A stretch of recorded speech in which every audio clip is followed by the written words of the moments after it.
Hey everybody, it's Russell from the Case 4. I'm here with Cullen Chapron. Did I say that right? Yep, you're good. All right.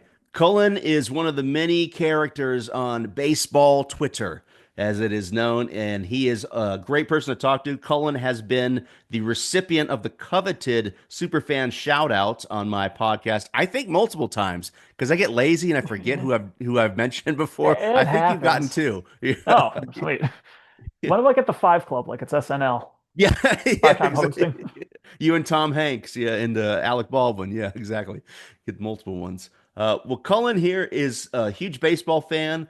Cullen, I was just talking with him before we got started. I didn't realize until recently he also works on the NEPTA dashboard. For those of you on baseball Twitter, the NEPTA. Well, I'll let him tell you about it. It's an interesting way to celebrate players that aren't necessarily in the Hall of Fame. Some of them are, but players that kind of could be in the Hall of Fame or at least worth had careers worth mentioning. So I've mentioned that before with regard to some of the guys that were one and dones on the Hall of Fame ballot.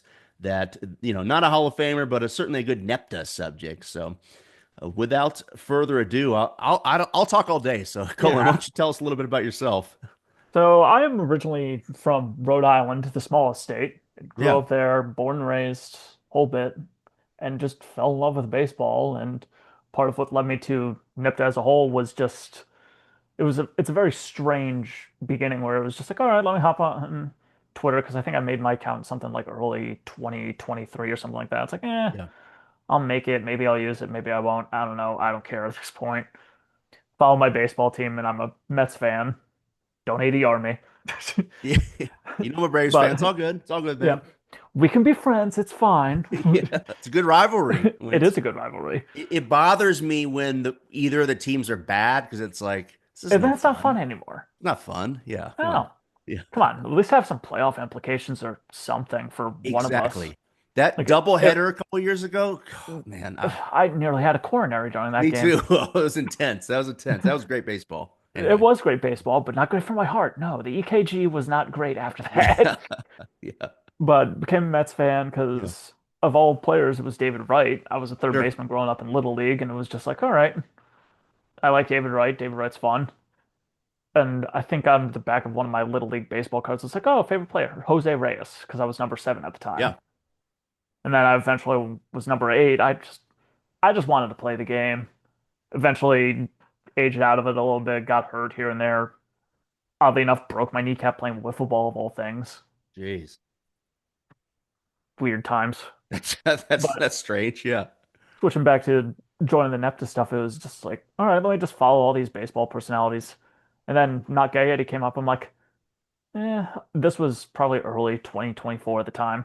Okay. So NEPTA started in December of 2023, I want to say. Okay. Yeah, December of 2023. And first NEPTA was Kenny Lofton. Oh, yeah. Very. It's a good one. Yeah. Yep. And I was just like, all right, this makes sense. Let me throw a couple names in there. And I kept on following, kept on following. 2024 comes around, I'm working nonstop, not just constantly busy because I was working overnight floater shifts as a security guard over at a train station. Oh, wow. At this one of them, I worked 2 years security over at a mental hospital. I worked all over the place, and it's just like, all right, just baseball keeps me busy. It's Yeah. gonna break up the board. Like you work long hours, and eventually it's just like, okay, I need something to listen to before I end up just boring a hole in my head with ridiculous nonsense. So it's just like, all Sure. right, Yeah. baseball game's on. I'll listen to the baseball game. Bought the yearly membership for MLB TV. So it's just like, all right, listen to the Mets game. All right, Mets game's over. It's 10:30 at night. I'm going into work in 30 minutes. Yeah, listen to the A's game. The A's game is still on. I'm over on the East Coast. So all Yeah. those late night games, it's just like, all right, I'll Yeah. They're listen to late on this. your side. Yeah. I'm a, even my Twitter bio says I'm a professional insomniac, and that still reigns true. Yeah. I couldn't sleep if I tried. You'd have to knock me out with a frying pan. But these Neptas keep on coming in, coming in. It's like, all right, this is interesting. Hadn't really talked to Not Gay Eddie at all. Really just comments just like here and there saying stuff. and it was November 2024, where I'm like, this guy's already been done. This guy's already been done. Why are these people, why are these people still suggesting ones that have already been done? He's right here. This person's here. This person's here. And at that time, I didn't have the spreadsheet up at all. Okay. So it was just like, I know that guy's been done. Here's the link to that one. So I'd search through Not Guy Tweet Twitch. Twitter, please fix your search issue. It's not exactly the best. Yeah, it can So be it's just like, glitchy. Yeah, for sure. so it's like, all right, let me just search. Yep, here it is. Just click, paste. Here we go. This guy's already been done. Send him on the way. Oh, thanks. Some thanks, some none. It's just like, all right, cool. And then late December, I'm going in for an overnight New Year's Eve, and I'm like, forget it. I'm just gonna make a spreadsheet of this guy's. So I put a few names in. Originally, we didn't even have the link to the original post. It's like, all right, date, first name, last name. I think we had position was a column that I had on the spreadsheet originally. Oh wow. What else But did I that can have? be tricky because a lot of guys play multiple ones, and Exactly, which yeah, it proved to be a pain in the neck, really, because it's like, all right, well, one of the earlier ones was Lance Berkman. yeah, What do you put him in? He was a one and done guy. Do you put him in left field? He played a lot of first base. He played some center field. If you remember that Towles Hill catch they had. yeah. That's right. Yeah, I was gonna say for the purpose of the spreadsheet, it might be easier just eliminate position, and then when you get Exactly in, what, yeah, which eventually happened where I was just like, you know what, forget this. I'm not even going to include position, but that wasn't for another couple months. yeah, But I typed a few names in. I had probably 10 names in at that point, just trying to bilaterally just comb each month of NEPTA people. And it's just like, all right, who's been done, who hasn't been done? This guy has been done. All right, what day was that? Scroll through. All right, here's this date, name, this date, name, this date, name. And New Year's Day, I remember sitting on my phone because I'm using the Sheets tab on Google, just sitting there like, how do I hype myself up to tell yeah, Nagayati, hey, I know I'm in your comments. I was at the time I was 26, 27 now. So 26-year-old just saying, hey, I know I like your content, blah, blah, blah. I made this spreadsheet. Don't know if you want to use it, whatever. If you want to use it, cool. If not, whatever. yeah. But I made this spreadsheet. I'll compile all the NEPTAs, this, that, the other thing. And then sent it off. I'm like, I threw my phone to the side because it's like texting a girl that you like, where it's just like, Yeah, yeah. I don't want to know if he responds. I don't care. I know the feel. I reach out Grab to a my lot phone. of people for Yeah, grab my interviews, phone, and check. yeah, not everyone responds. Yeah, I Yeah. get it. Yeah, It's like just anxious, like no response. yeah, I'm not paying attention. I'm not paying attention. I'm not paying attention. I'm not yeah. paying I attention. Did you know the respond? feeling. Phone vibrates. Email. Oh, cool. Yay. My publisher's clearinghouse check worked. Yeah, Didn't think of any of that at this point. It's like, all right, gotta pay attention. Get a message back. It's like, oh, great. This is great. Like I was just talking to a data scientist guy who turns out to be daily walk-off game, oh wow. who's Eric over a daily walk-off. Super nice guy. He's a Seattle Mariners fan.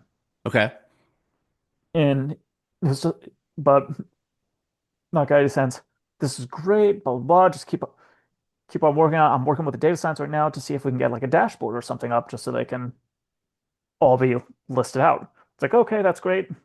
He puts us all in a group chat. It's like, all right, here's this. I get a text from Eric. It's like, hey, this I'm Eric with Daily Walkoff. I hear you're working on this.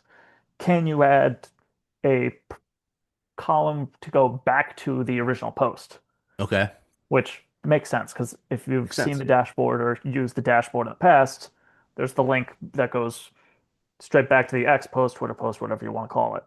Yeah. And it's just first name, last name. We originally didn't even have teams on there. Yeah. Well, that gets confusing too because most of these guys play for 6, 7, 8 teams or whatever. It's Yeah, like I mean, just yeah. or if you're Matt Stairs or the Octavio Del Tell's, rest in peace, Ricky Henderson's, who played for 10 plus teams, It's too much. Yeah. it's it turns into a ridiculous amount. Yeah, especially when the big picture is you're just trying to say, hey, this is the guy, and you might not Yeah, realize, but he had 2,600 hits or whatever. Like, oh, I didn't yeah, realize he had that many or something like that. yeah, Highlights, big picture yeah. stuff. Yeah. It was mainly just to keep tabs of the posts too, because the Yeah. Yeah. posts kind of lay out all the information where it's just like, hey, it's not necessarily it's not a biography of their life or their career really. It's more just a quick little snapshot where it's just like, hey, this guy did all this sort of thing. This guy also has similar stats to this guy. Go check him out. Yeah. It's much more a conversation starter Sure. Yeah. rather than just like a because with short form video content, you have people trying to tell stories in these little 60-second blurbs. This one's more a tinderbox to a conversation rather than Gotcha. the Yeah. entire conversation. Well, that's the great thing about the baseball Twitter. You just throw stuff out like, "Hey, I think this guy was better than this guy," and all the nerds Yeah. like us come out of the woodwork and you're like, "What are you talking about?" And Yeah. yeah, you get the conversations started. Yeah, for sure.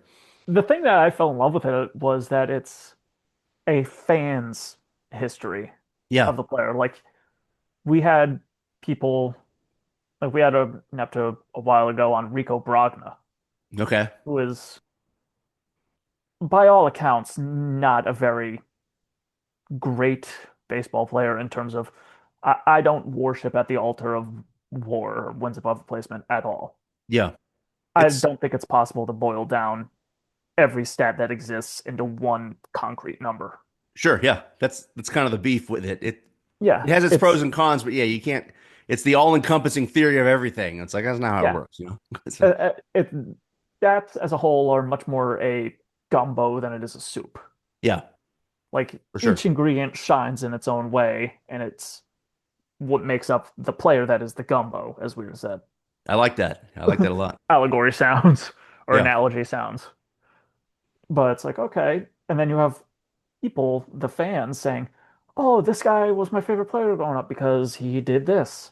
This guy Yeah. did this. It's like, oh, I went to a random place down the middle of the street and like, I just saw him and it was just like, oh, hey. And it's the individual fan stories that tell who this person was rather than just like Dale Murphy, Yeah. perfect example.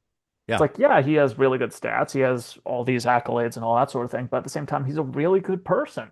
Exactly. Yeah. And then you Yeah. have people throughout the woodwork just being like, oh, Dale did this, Dale did this, Dale did this. And it's less about the stats and more about the person and the player. 100%. I And agree. Yeah.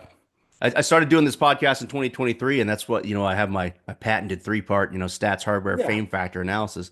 And I always lean into that fame factor, probably more than other people do, because it's not just statistics. I love that fame factor because it brings up recollections of this, this is the player that I'd go to the games with my mom or my dad or my brother. I grew up watching, or and then like now as you get into an adult, here I am, I'm in my 40s, but I'm like a kid watching Otani. My wife's like, if I hear that name Otani one more time, I'm a kid again. It's incredible. So yeah, that fame factor of, you just say the word like Otani or yeah, like, Clemente or something like that. It's like yeah, automatically, oh yeah, Hall of Famer, as opposed to let me look at their, a deep dive in their defensive analysis, which yeah, is fine. That stuff is fine because sometimes there are players, and that's where the NEPTA thing kind of comes in. Sometimes players, you're like, oh, what's the big deal with this guy? Well, it was a big deal. Let me tell you why. If you look at yeah, these stats or his MVP voting, and you're like, oh my gosh, that person had an incredible career.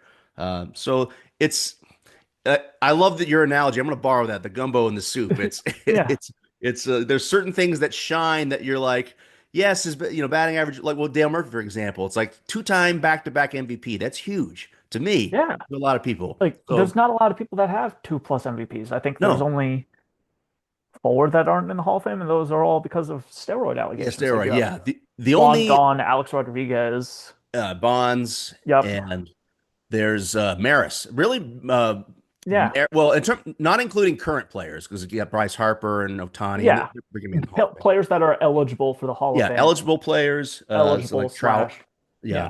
The but Trouts, yeah, the Otani, the Judges. yeah, exactly. Off the top Yeah. of my head, I can't think of the only two non-PED associated two-time MVPs I can think of off the top of my head, Murphy and Maris. And Yes, I believe you're right on that. yeah, and that's the thing. I I don't get off on Roger Maris, but he didn't have the career stats. I think he still has a compelling Hall of Fame case. He's one of the few players, along with Tommy John, I would say the fame factor, Yeah. factors heavily into the Hall of Fame discussion. Because how do you tell the story of baseball without Roger Maris? But Yeah. I conversation for feel like another time Kurt and Flood place. has a similar argument for Exactly. Yeah. along with Tommy John. Yeah. Like, Kurt Flood but too. from the way that I understand it was not necessarily told to me, but I read it online somewhere, I forget where, is that the principles behind like a founder's argument and a principle behind like player argument are separate. Yeah. So it's like you can have Joe Torre, the manager, elected to the Hall of Fame as a manager, Exactly. but you can't account for anything that he did as a player. Yeah, he was voted, and that's interesting because I, in my podcast, I think it was 2 years ago, and I think it's going to be coming up next year. The Veterans Committee or the Era Committee ballots were looking at managers and umpires, and it's always a fun analysis because I feel like even though they're only being viewed as a manager only, you can't ignore. I feel like players that were really good players and really good managers, but maybe not Hall of Fame for both kind of get in because it's like, well, he's just been in baseball for 60 years. You got to get him It's in. also a very small overlap between those Yeah. because no offense to anybody that does it, but if you're a really good player, do you really want to go back and coach and all that sort of thing? Like Yeah. Yeah. So, you've already made 300 million, however many million on what publicity stuff. yeah, I think it's the love of the game at that point. I mean, Yeah. like I said, we wouldn't really get into this, but like you and I were talking about, we don't get paid. Like we're just baseball fans. Like Yeah. we're At doing this this point, for I'm the just a love of the baseball game. rat where it's just like, all right, So, yeah.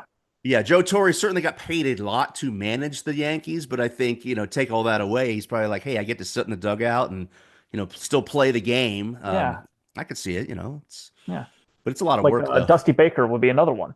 Yeah, Dusty Baker, I feel like he had a good career, but not a Hall of Fame career. He certainly, I think, had a Hall of Fame managerial career for sure. Yes. But Also it's invented the high five.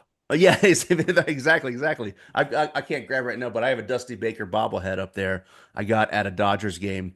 Anyway, pretty cool. Yeah. He was buddies with Hank Aaron as well. So anyway, Yes. we get off on Dusty Baker, but where was it going? Oh, before we get, I wanted to ask you for all the listeners at home that aren't on baseball Twitter, tell us about NEPTA. What does it stand for? And you have your T-shirt Yes. there, NG. So tell us Yep. for the uninitiated what it means and who runs it and all that kind of stuff. So NEPTA is an invention of Nakayeti, spelt like the former third baseman for the Twins, Cardinals, Red Sox, litany of teams, Gary Gaetti. There's Yeah. no relation between the two of them. Okay. However, there is communication between the two of them because I think I think Nakayeti has Gary in his phone as actual Gaetti, That's funny. which makes me laugh every time I see it. Yeah, that's funny. But NEPTA stands for not enough people talk about, Okay. which could be taken sometimes tongue in cheek on Tuesdays where it's maybe a player nobody's ever heard of or someone that is talked about a lot. Yeah, yeah. A couple I'll admit there's a instances. lot of guys I've never heard of. Yeah. And sometimes it's a generational thing. I'm like, I don't know who this guy is. The first one that really had me looking at this as I was compiling all of them for the spreadsheet was Brewster, Okay.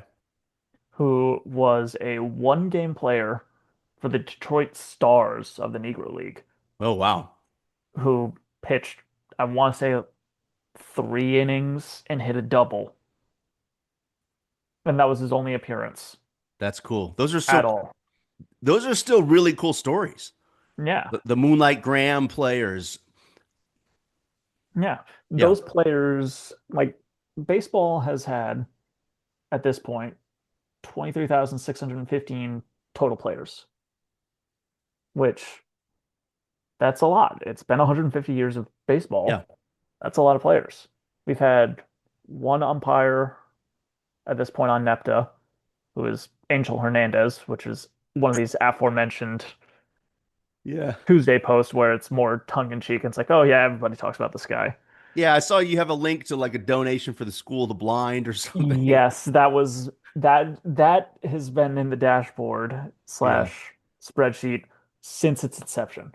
Yeah. I can say that Yeah. because I one of the initial columns, it's like if I'm looking at the spreadsheet when I'm entering all these names, it's first name, last name. When someone commented, I think it's his name is like Mayhem13 on Twitter. I want to give him some credit. His name is Matt. He was just like, "Oh, hey, why don't you add teams to the spreadsheet?"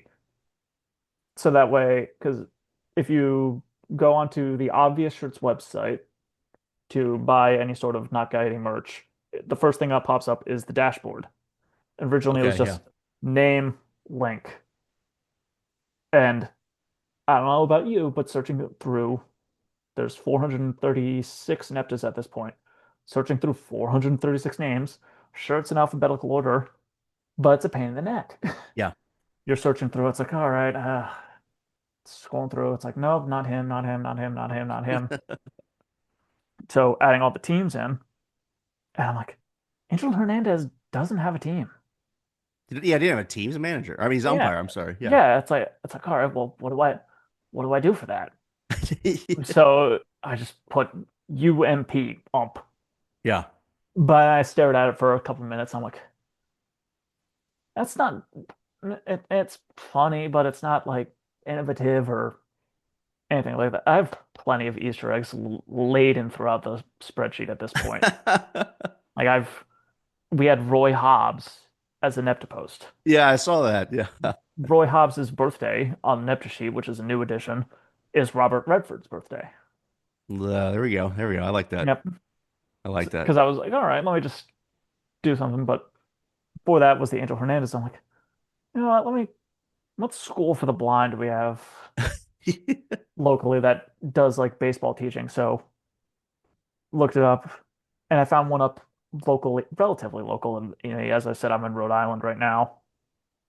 Up the highway is Watertown, Massachusetts, and is Okay. Perkins School for the Blind.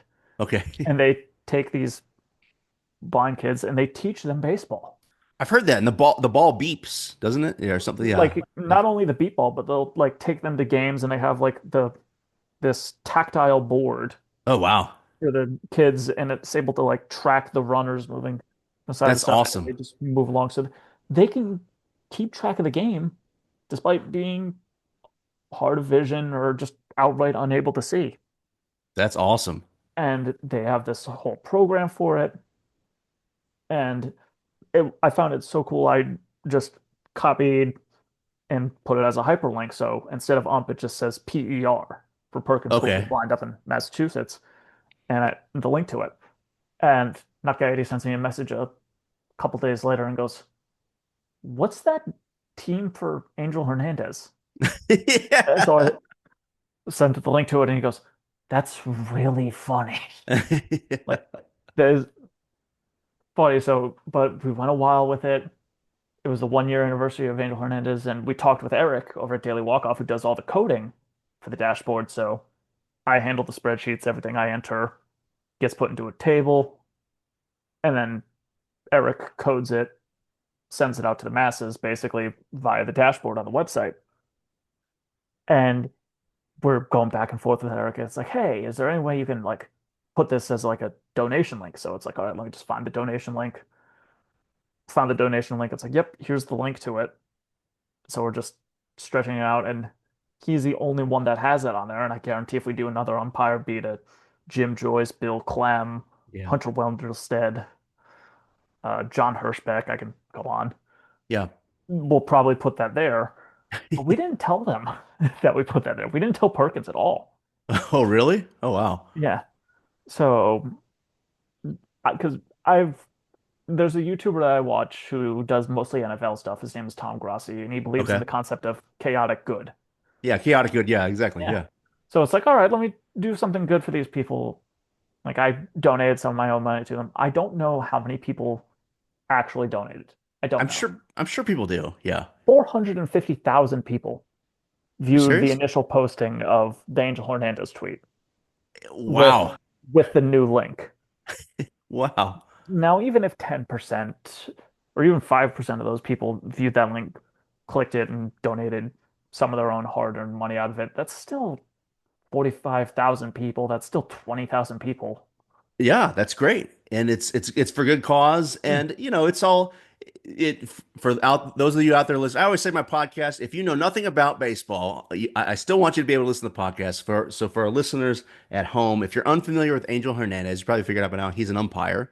And you could arguably make the same joke about any umpire, but he was, let's just say, known for Notorious. making bad calls, calling strikes that were balls and balls that were strikes. And, you can go down a YouTube rabbit hole. He was one of the better known umpires for making bad calls. And it became a fun little inside joke amongst baseball fans, Angel Hernandez jokes, like the School for the Blind. But it's all in good Yeah. fun and for a good cause here. So, Yeah. it's all I good. think one of the comments originally on that post was from someone who's become a good friend of mine, Kira, I think her name is, also known as Orwellian Oh, over on yeah. Baseball Twitter. Yeah, she's great. She's super smart. Yeah. She posted in the comments, philanthropy as a philanthropy pun.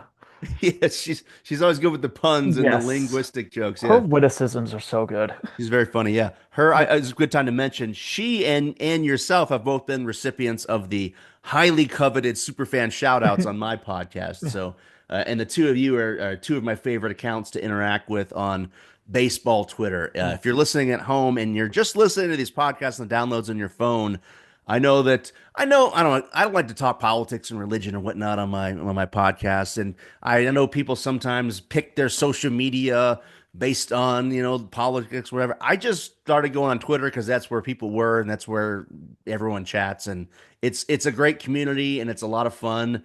And well, again, not getting into politics, but it's even if I'm having a bad day or the news in the world is bad, I know I can always go there, and it's a good escape to just let's just talk batting average and MVPs and argue about. I'd rather argue, who should have won the 1925 MVP than arguing over, taxation or something like that, or I knew real issues. when you So, posted that one, I ashamedly immediately knew that one because I'm like, all right, yep, 1920, yep. He Peckinpah, spoiler, won that yeah. MVP. Yeah, yeah, that's the trivia. For those who Yes. follow me on Twitter, my daughter gave me that daily calendar. I wanted to talk to you about that. When Oh, the we've daily had our base, gripes with that thing, haven't we?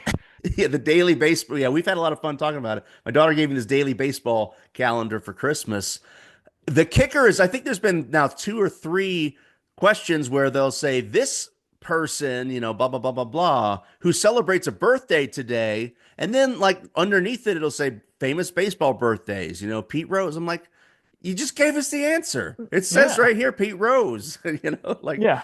so. It's fine. It's fine. But It's fine. It's a calendar. It's mass calendar. produced. It's Yeah. But I remember seeing that one, and it's like I know it's Peckinpah, and he is the. It's like I don't subscribe to the belief that WAR is everything, Yeah. but he is tied for the lowest AL MVP WAR to win the MVP. Wow. Now, I didn't look it up, but you commented on Twitter that he was tied, and I could probably guess who he's tied with. I don't know. Who's he tied with for the Jose Abreu in the 2020 really? season. Wow. That's Well, how yeah, low it is. I was going to say, yeah, that 2020 season was no disrespect to Jose Abreu. It was just the COVID season. They played like what, 50 Exactly. There were games? 60 Yeah. games played. Yeah. So, yeah, that's Yeah. and to get back to your conversation about war, and this is a conversation we could spend the entire time talking about this. I do think it's a useful tool for finding value. That was the whole thing with Moneyball, trying to find value beyond home runs, RBI, batting average, so Yeah. that we can be competitive because the guys who hit a lot of home runs and have high batting average also command high salaries. So how do we Correct. find players that are good but maybe fly under the radar a little bit because they're good at these the stats that show they're good are ones that people don't know about. So I get that whole thing, and that's why war can be interesting. I also don't think it's fair to judge players based on stats they didn't know existed at the time. And Yeah. yeah, I Because like I nobody is talking about. I'll talk about a very old school player that predates the both of us, of Bob Ferguson, known yeah as Death to Flying Things. yeah Nobody is calculating his D war because nobody alive, unless you are in a cryogenic chamber, yeah saw him play. yeah.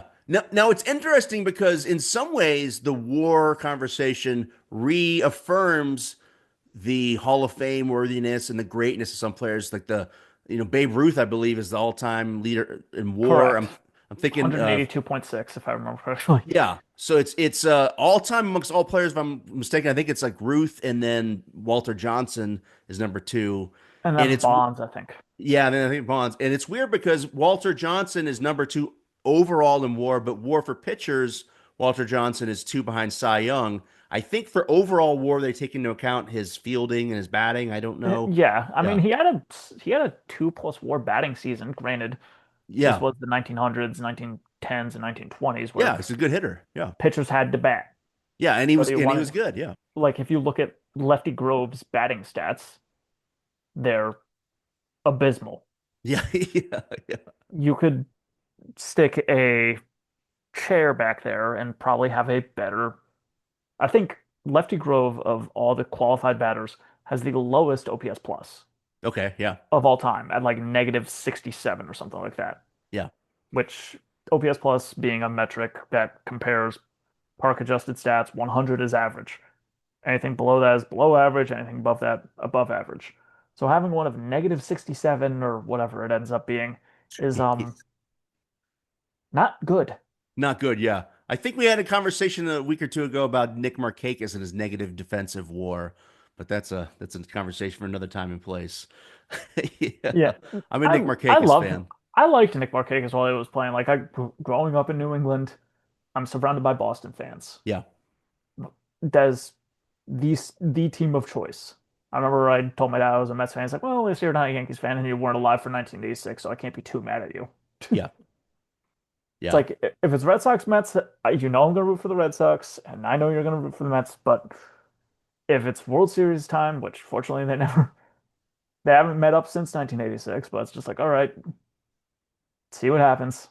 I know Yeah. you'll root for your team, and I'll root for my team. The thing with Markakis, I'll say this: I kind of got defensive because people online were I forget the name of the journalist, but he was the one guy that voted for Markakis for the Hall of Fame. And I say baseball Twitter can be a fun escape. There's a little bit There, of toxicity there, and you got to be yeah, careful.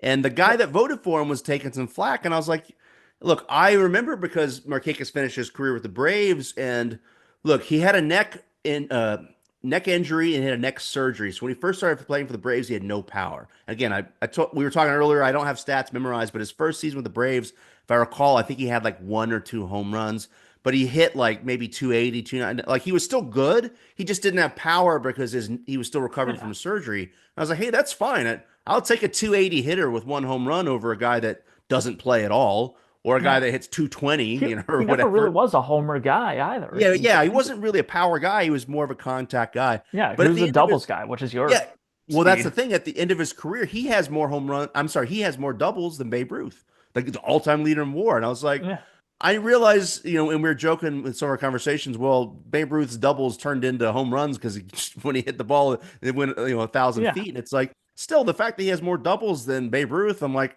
do I have your attention? And he's the all-time career leader in fielding percentage at right field. I know fielding percentage kind of gets scoffed at, but I'm just saying, like, these are stats that exist, and like he wasn't a bad player, and he certainly was a better player than people might think. And he retired early, my understanding, just spent time with his family and whatnot. I think he yeah. still had Can't fault the gas in guy the for it. tank. And, 2 or 3 more seasons, he's at 26, 27, maybe 2,800 hits, Yeah, maybe 600 doubles. And all of a sudden you're like, oh my gosh, this guy actually has a legit Hall of Fame case. yeah. So, Do I think he'll get in? Probably not. No, I no, don't think he'll get in on a veterans committee vote, but he's a no, worthy he's nephew not good. candidate where it's like, hey, this guy was good for a Yeah. solid amount of time. Yeah, as it stands right now, he's not going to get in. I think had he played 2 more years, maybe certainly three, and put up some decent numbers, There's a little then bit more of an argument. different conversation. Yeah, but he's certainly to tie it all back together, the kind of player that the NEPTA idea is great for because you hear the name and you think, okay, not Hall of Famer, and that's where it's interesting. Just because you're not in the Hall of Fame doesn't mean you're a bad player. Every year I do my ballot breakdown and I look at all the players in the ballot, and a lot of them are the people that are on for the first time and they get less than 5% and they're off and they're kind of one and dones. And I'm like, these are good players. These are former MVPs, Cy Young winners, All Stars. Yeah, I talked about Matt Kemp. When he had his he's an MVP, NEPTA guy. there was a a period for a year or two in baseball where you're like, this is like Mickey Mantle, and then he Yeah. gets hurt, and then the rest is history. But you know, if you would ask someone in 2011, 2012, you think Matt Kemp's a Hall of Famer? You're like, well, he seems like he's doing pretty good right now.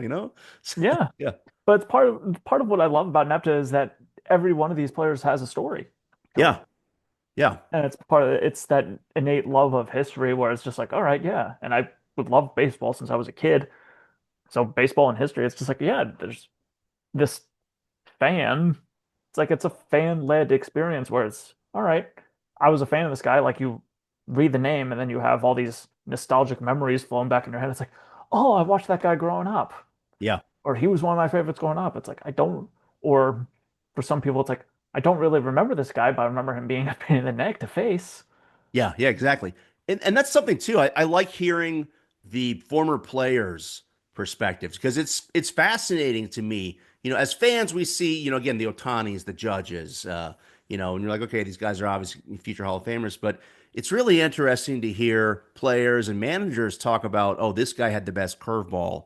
I forget his name, but Frank Thomas was talking about a guy that he just couldn't get a hit off of. And I'm like, I don't even remember his Yeah, name right now. I'm like, I've never heard of this pitcher. You know, and, yeah. and Frank Thomas is like he had my number. He was the hardest pitcher I ever faced. I saw another interview with Tony La Russa where he's talking about Jimmy Key, great pitcher, pitched for the Blue Jays and stuff.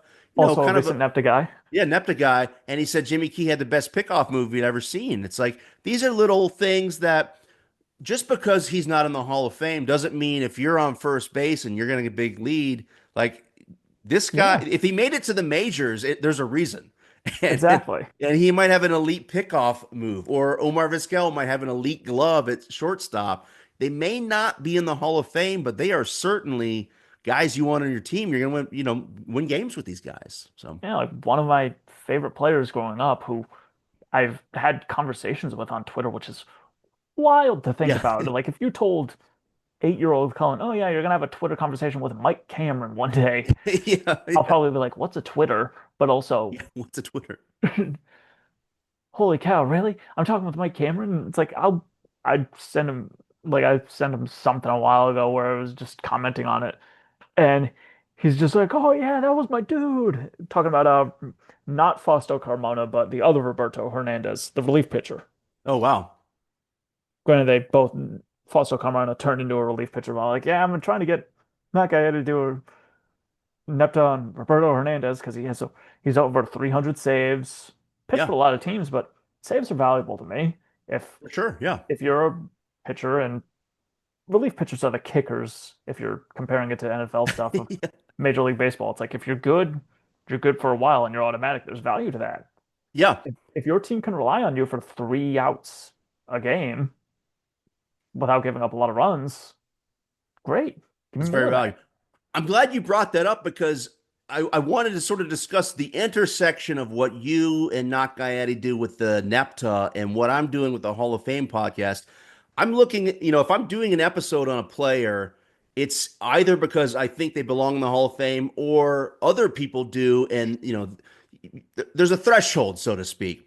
But there's two players that I don't think are going to get in the Hall of Fame and maybe don't have the requisite case, but I wanted to focus on them, and that's Jesse Orosco and Darren O'Day because they were such gamers out of the bullpen that I thought even if they don't get into the Hall of Fame, they are worth the discussion because in Jesse Orosco's case, and he's a NEPTA subject, Yes, he all-time is. leader in games pitched for Yeah, pitchers. I'm like, that's got to count for yeah. something. 1,252. That's one of those weird numbers that I Yeah, happen to remember off there the you top of go. my head. Yeah, yeah, all-time leader. And he was a reliever getting saves for a while, but then he kind of became a middle reliever, and that's why I did the Darren O'Day episode because Darren O'Day was essentially a middle reliever for his whole career. Yeah, middle So he relief doesn't get setup. the Not really a saves guy.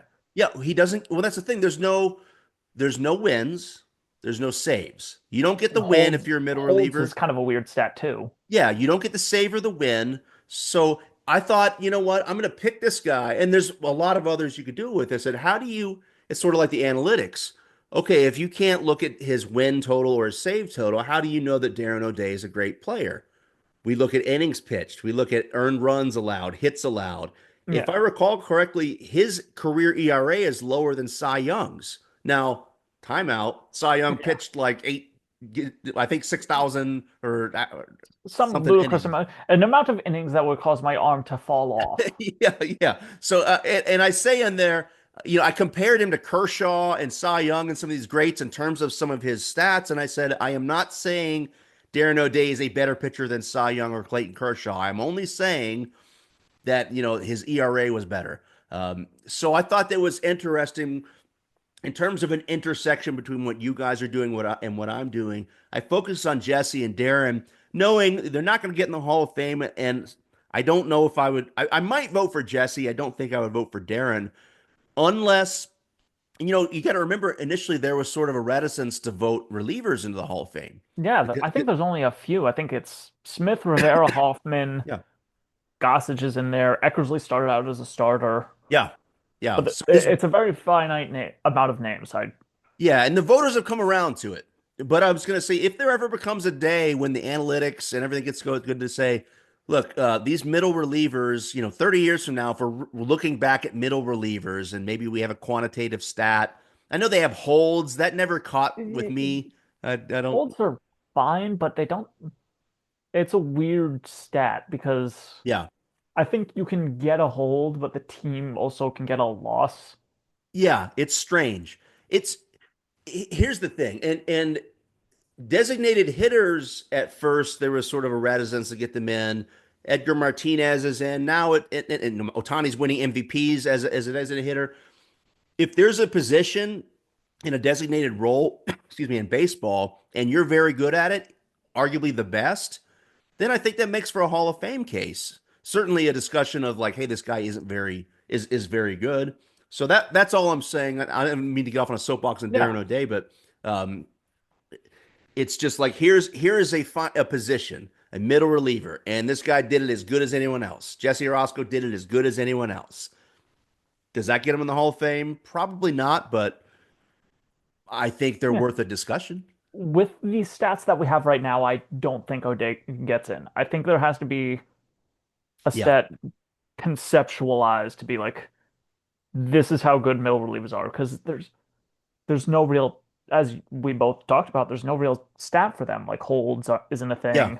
Because yeah, if you're a middle reliever and you come in and it's 3-3 or your team is losing 2-1, and it's like, all right, we need a quick, like the Andrew Millers of the world. yeah, yeah. Great He pitcher. was Yeah, great for a couple of years. He was that fireman role.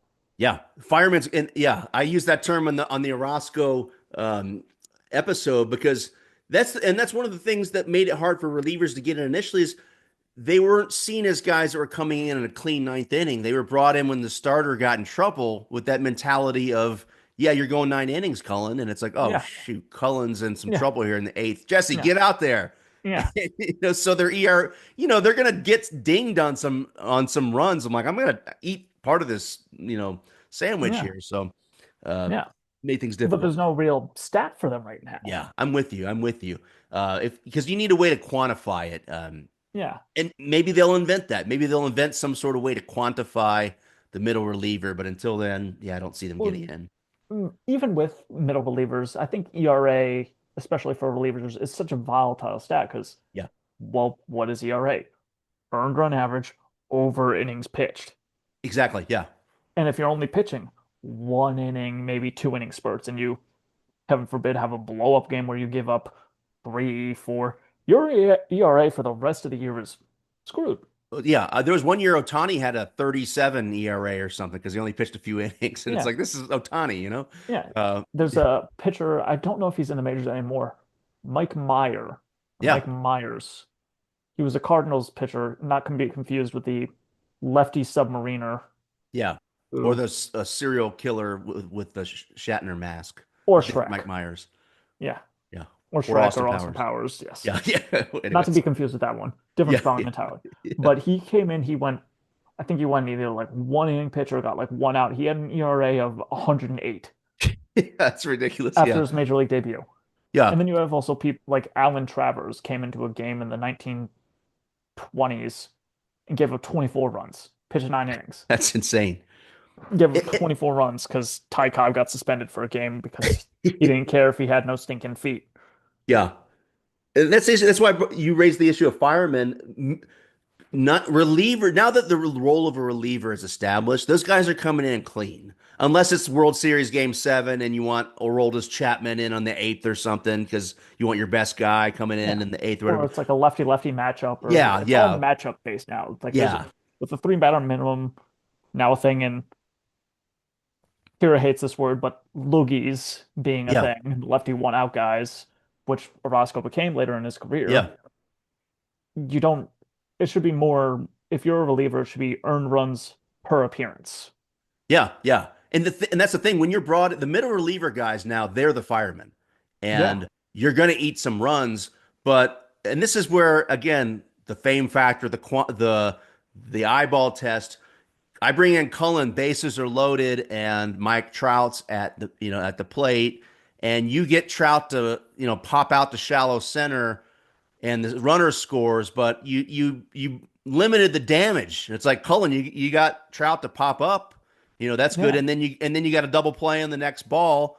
You took the run, but you got us out of the jam. So like, Yeah. if that's the scenario, I'm high fiving you in the dugout. Like, hey, you had Yeah. bases loaded, Trout's up, you got him to pop out, got that run in, but then you got the other guys. Like, that's a good inning.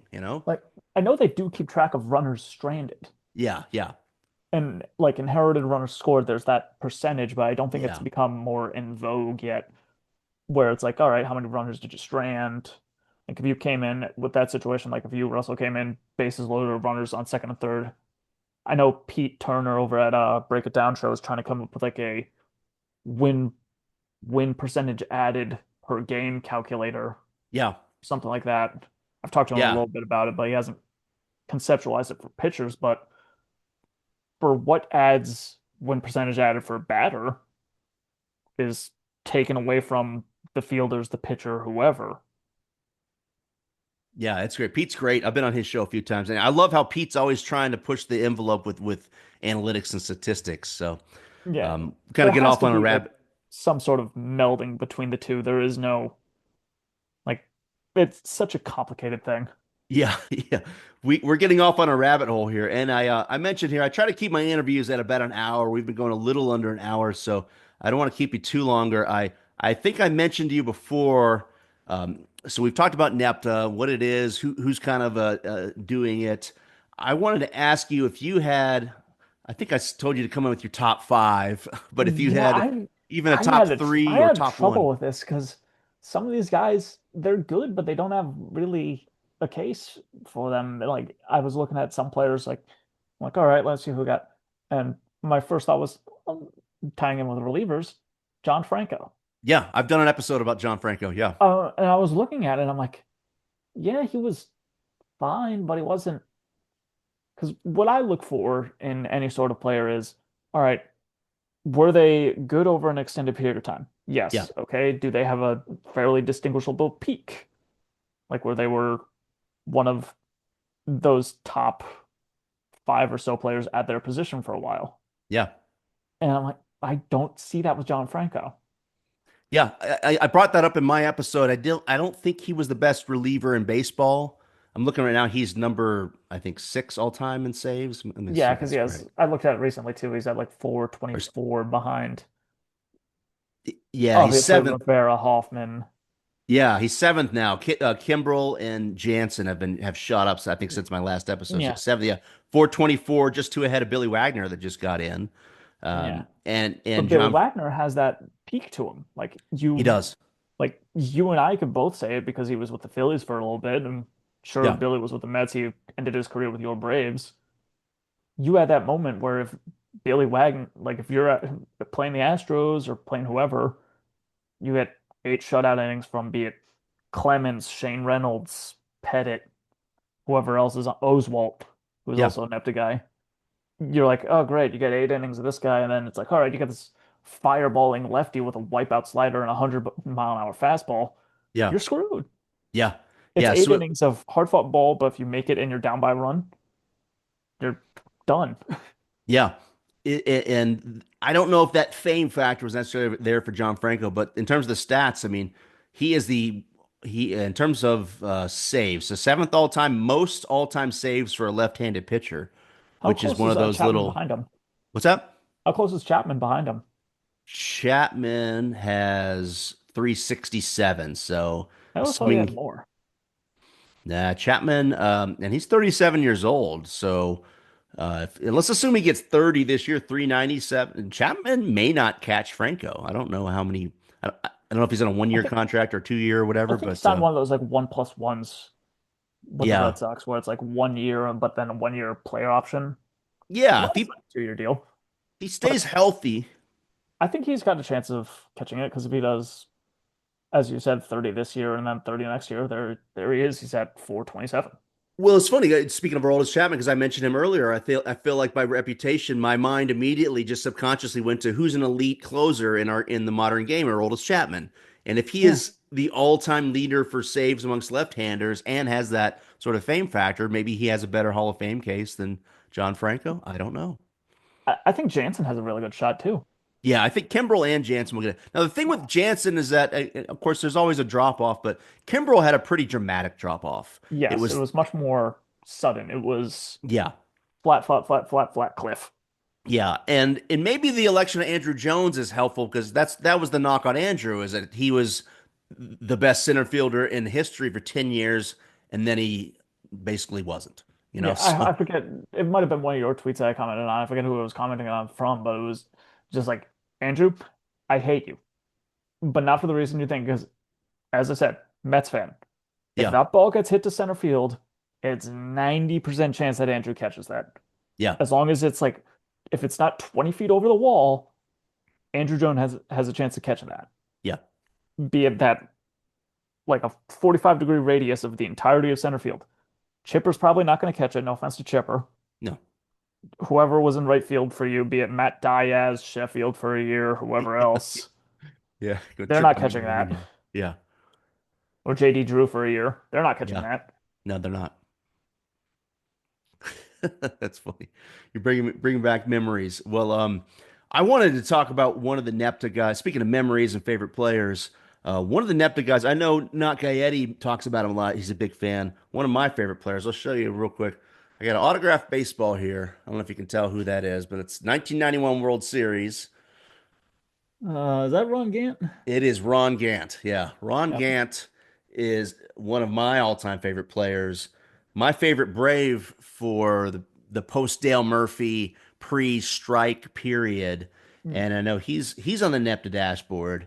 And to me, I remember Not Gaetti had before they started doing the NEPTA, he would get into like the underrated players, and Yes, there was this like guy a was underrated. I tried to compile those, but yeah it's all just pictures.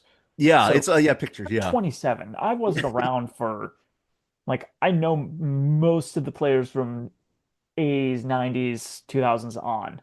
yeah. With some of these guys, it's like, who is this? I'm reverse image searching and I'm looking at this guy. It's like, all right, I know who this guy is. I know who Graham Lloyd is. I know who this guy is. It's like, and I'm just sitting at these pictures, just squinting with my glasses on, just like, forget this. No. Yeah. Well, I remember he had like a tournament of underrated guys, and John Olrud was the winner. And Yes, who that's a eventually gr became an up to guy. yeah, Neptune. So John Olrud, great contact hitter. I think he had a batting title in there, like 360 or 370 or something like that. Like, Yes, that yeah, was. I've gone on the Jaybird watching podcast with yeah, Blue Jays fans, and there's an overlap between me as a Mets fan and John Overwood playing for both teams. I think it was Olrud, Alomar, Fernandez, who was also a yeah, recent NEPTA guy, all top three in batting. I think that was 93 when they beat the Phillies yeah. off that Joe Carter home run. Yeah. Well, I was gonna speaking of 93, my position here is if I were voting, I think in my mind Ron Gant would be a finalist in the underrated or NEPTA tournament because at his peak, speaking of 93, he had a 6.5 WAR. That was his best season by WAR.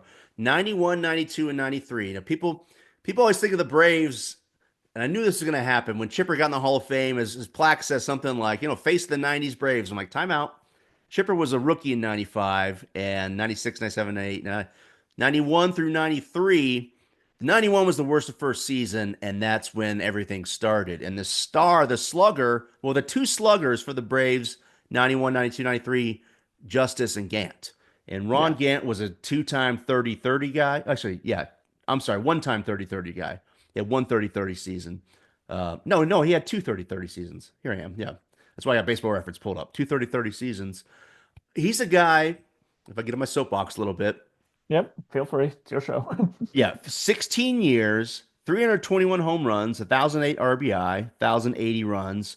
A lot of guys in baseball history have similar numbers, but at his peak, he was a stud, a two-time 30-30 guy. And you got to remember, sort of like Bo Jackson, he got hurt in 90. He didn't play at all in 94. He gets in a dirt bike accident and breaks his leg. And the Yeah. Braves, I don't know if, yeah, I remember this because the 91, 92, 90, especially 93, he was a stud. And then in 94, misses the entire 94 season because he breaks his leg, but still manages to come back, kind of like Bo Jackson. And he plays for the Reds, hits 29 home runs in 95, 30 home runs for the Cardinals in 96. He hits 26 home runs in 2000 for, looks like I'm trying to see here. The who was it? Anaheim and Philly. Yeah, he played for Philly. So he makes the rounds a bit in his career, but I don't get off of my soapbox. But had he not injured his leg, had the strike not happened, and he had another 30 home run season, and the Braves made another postseason run, he remember he was fifth in the National League MVP voting in '93. And then 95, the year he came back from a freaking broken leg, finished 11th in the MVP voting. So right in the prime of his career, breaks his leg. To me, I mean, he was my favorite 91, 92, and 93 because he was his power hitter. And he was really good until freaking Kent Herbeck lifted him off a bag in the 91 World Series. But had he not had that motorcycle accident, missed the entire 94 season, had the strike not happened, you might be looking at 350 home runs, maybe close to 400. And the Braves, he was a star in the Braves. So if he hadn't got shipped off to Cincinnati, he's a part of the Braves teams in the 96 World Series and 98 and Yeah. you Who know knows what happens then? 99. Yeah, and all of a sudden maybe one of those World Series against the Yankees they win because they got Gant hitting a home run. The trajectory of his entire career was changed from that motorcycle accident. Anyway, I didn't want to get off on a huge rabbit hole, but I did want to mention Ron Gant because he's one of the Yep. NEPTA guys. Because I've mentioned on Not Getty's comments before stuff about Ron Gant, so it's just like he is after Dale Murphy left, he was like numero uno in terms of my Braves fandom. So That's the yeah, thing about Nepta too. It's like it's very fan driven. I've brought up before. It's like, hey, do you need me to make like a form for people to submit? Because if you're in the comments of that, you have a lot of people being like, oh, do this guy, do this guy. yeah, And as I mentioned at the top of the hour, at the top of the show, the impetus to me starting the spreadsheet for it was this guy's already been recommended, this guy's already been recommended, but there's 436 of them. yeah, yeah. It's hard to keep track of them all, and It's hard to I keep. fully acknowledge that. Yeah, it's hard to keep track, but I like that you guys are doing this because there's another guy that has started doing the Hall of Very Good, and it's Yeah. sort of the same thing.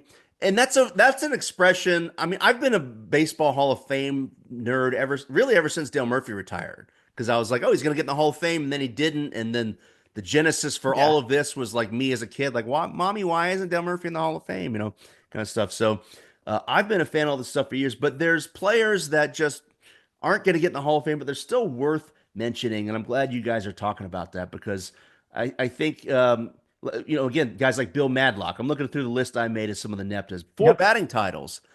I still don't think he's a Hall of Famer, but like, Should be certainly, remembered. yeah, you can't just dismiss him and be like, oh, he was a nobody. I'm like, he won four batting titles, dude. You know, Yeah. come on.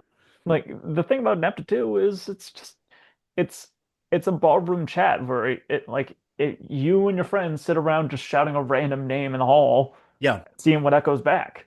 yeah, yeah, Like you could pretty much almost like everybody can be a Nepta, yeah, as weird as yeah, it sounds, because everybody has a story, like from the players to the fans that saw that player, even if it was for one game, one at bat. It's like, oh, that guy was my favorite. Like there's always that one fan who's in the background. It's like, oh, that guy, he did this. It's like yeah. there was a relatively unknown pitcher for the Red Sox who came to one of my baseball camps as a kid. It was Abe Alvarez, Oh, 2004 World wow. Series champ, lefty pitcher, tall guy. Granted, I'm all of 5'8", came to one of my baseball camps as a kid and made an impact. It's Yeah, like, all right, these players matter to people. for sure, for sure. And one of them I want to pull from the list is Jim Abbott. And it's like, if you told me tomorrow that Jim Abbott got elected to the Hall of Fame, I wouldn't be upset. I think No, he has a losing record, and I think he has more losses than wins as a pitcher. I don't care. Guy had one yeah, hand, you know? yeah. Like, It's like, like he okay, pitched. yeah, you tell me another guy who's one-handed who threw a no-hitter. Yeah, that alone is just one of those. Again, these are the stories that make me love baseball. And I don't want to speak for Yeah, you, but probably make you love baseball. I just get goosebumps now thinking about it. A guy was born. Well, I can't imagine how many people said, "There's no way you can be a yeah, play sports at any level, let alone the top level." And he was like, "Watch me." I remember watching a pitch, and he'd throw, and he'd put the glove on, and how is he going to field grounders? He's doing it pretty well. He fields it yeah. and throws it. Does it better than most pitchers. Yeah, Unless there's a you're going to video throw of to him. first. There's a video of him getting like an RBI double when he played for the Brewers, and you're like, the dude has one hand and he got a hit in the major league game. Funnily enough, both of his hits are off the same pitcher, John Yeah, you Nieberg. really, yeah. Wow, that's cool. Yeah, very Off the cool. same pitcher. Yep. And he's I was talking about a while ago. My mom sells voluntary benefits and does Yeah, insurance and all that sort of stuff. And one of her clients at one point was like the Paw Sox, Pawtucket Red yeah. Sox up here in Rhode Island. And she'd chat with Gary DiSarcina, Oh wow. who was then the manager of the Paw Sox. And I remember a while ago, it's like, oh yeah, we were talking about Jim Abbott. It's like, oh yep, that's what it is. Yeah, yeah. Those are those stories that just transcend life, that transcend the game. I put it's not the same as Jim Abbott, but I put a kind of a long thread on my Twitter the other day. I was in a mediation last week with the guy Gene Porter, a judge here, whose Yep.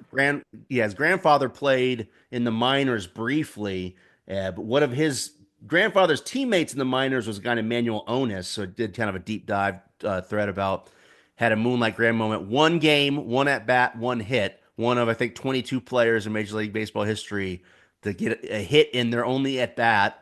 Yeah. And obviously that's the thing. Like you're not gonna get in the Hall of Fame, but if you go to the Hall of Fame, as a story of baseball, like these are fascinating stories. I Yeah. think Like of there's a guy in the 1960s, John Pachorak. oh yeah, I've never heard He of this guy. he played for the then Houston Colt 45s. Yeah, yeah, yeah. It was what at the end of the season came up as an 18-year-old kid, went 3 for 3, 2 walks, all singles, drove Wow, in 3 runs, never played another game. wild, One wild. game wonder. There's a YouTube channel called Stark Raving Sports, which has a thing of one game wonders, and one of the segments was on John Pachorak. That's great. Yeah. Yeah, those are amazing stories. I'm trying to think who was the guy in the past 10 years that the Cubs called up. That remember he got hit in his Uh, first at bat and yes, then yeah. Adam Greenberg. Yeah, He got that hit was in a the back great. of the head by Valerio de los Santos Yeah, his first at with the bat. Marlins. Yeah, then years later yeah. Was it the Yeah. Marlins or the Cubs? I think it was the So Marlins. he got hit while he was on the Marlins, and then the Cubs got his contract, Yeah, like signed him, and then he had one at bat. I think he struck out or something like he that, or did. maybe Yeah. grounded out or He something like struck that. out, But he but it still doesn't got the matter. chance. Yeah. He still The got a chance. the fact that he was able because he was rehabbing in the minors for years. And it was the last day of the season. I think they were out of the playoffs, whatever. But still, like they didn't have to do that. They could have tried to play their Yeah, players for next year, whatever. I mean, that was yeah, a goosebumps moment, you know?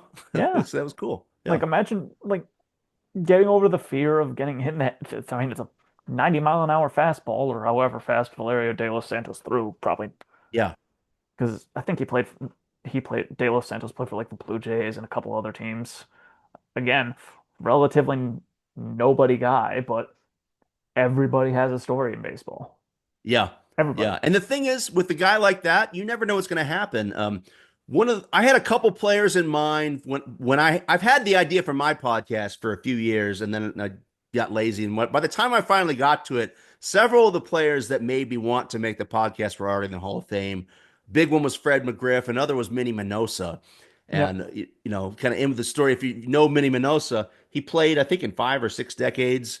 Um, Something like that. yeah, the White Sox, in order to get him into like that other decade list, the White Sox brought him in, and he was in his 50s, and they brought him out and gave him an at bat, thinking it was a publicity stunt, Publicity stunt. Yeah. and the dude got a hit. And you can go on YouTube and look at it. He's like Yeah. 52 years old or something, and they're like, "Oh, old man, get in the plate." He's like, "No, I'm playing the game," and he strokes a hit. You never know what's going to happen, you Yeah. know?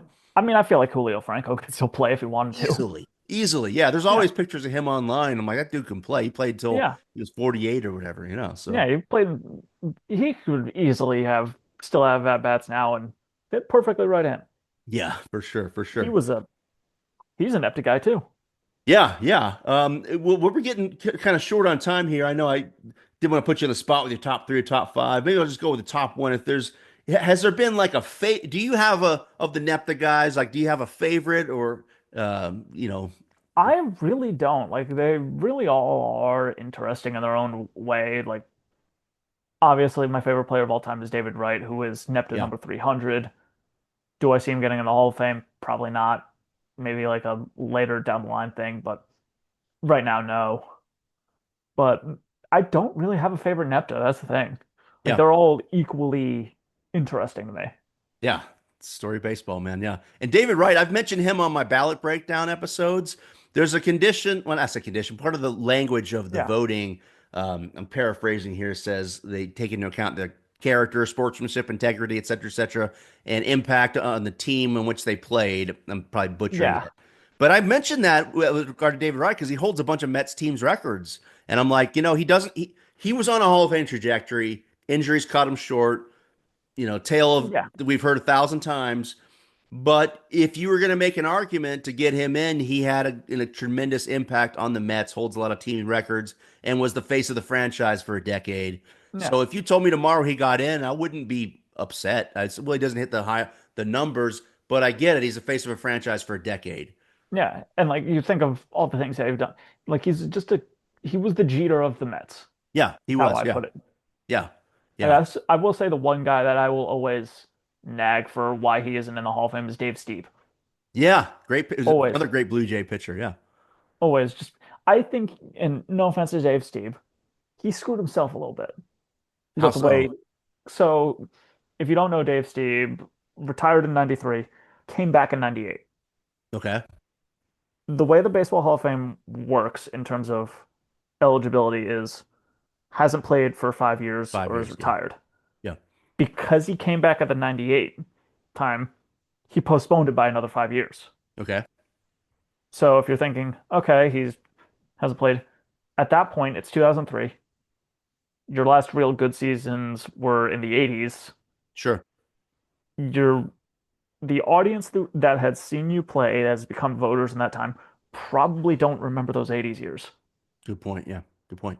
So he probably falls by the wayside just because the then voters were like, oh yeah, this guy played in the '80s, and they like, yeah, no Cy Youngs, this, that, the other thing. But you look at his stats, he was that guy. He was Halliday pre-Halliday. Yeah, he was very good. And if I recall, I think he was like 1 out away. I think he missed out on like three or four no hitters or something. Like Some three. ludicrous amount. It's ridiculous. Yeah. So he was like this close to three or four no hitters. It would He help does his have one case. though. He does have one. Yeah. Yeah. I think he Uh, had enough. He came. I think it was in back-to-back starts too. He came within one out of a perfect game.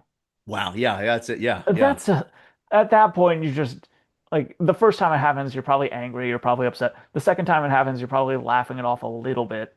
The Yeah. third time it happens, you're like, all right, I'm gonna throw something through a wall. Yeah. I would be pissed. I would be pissed, man.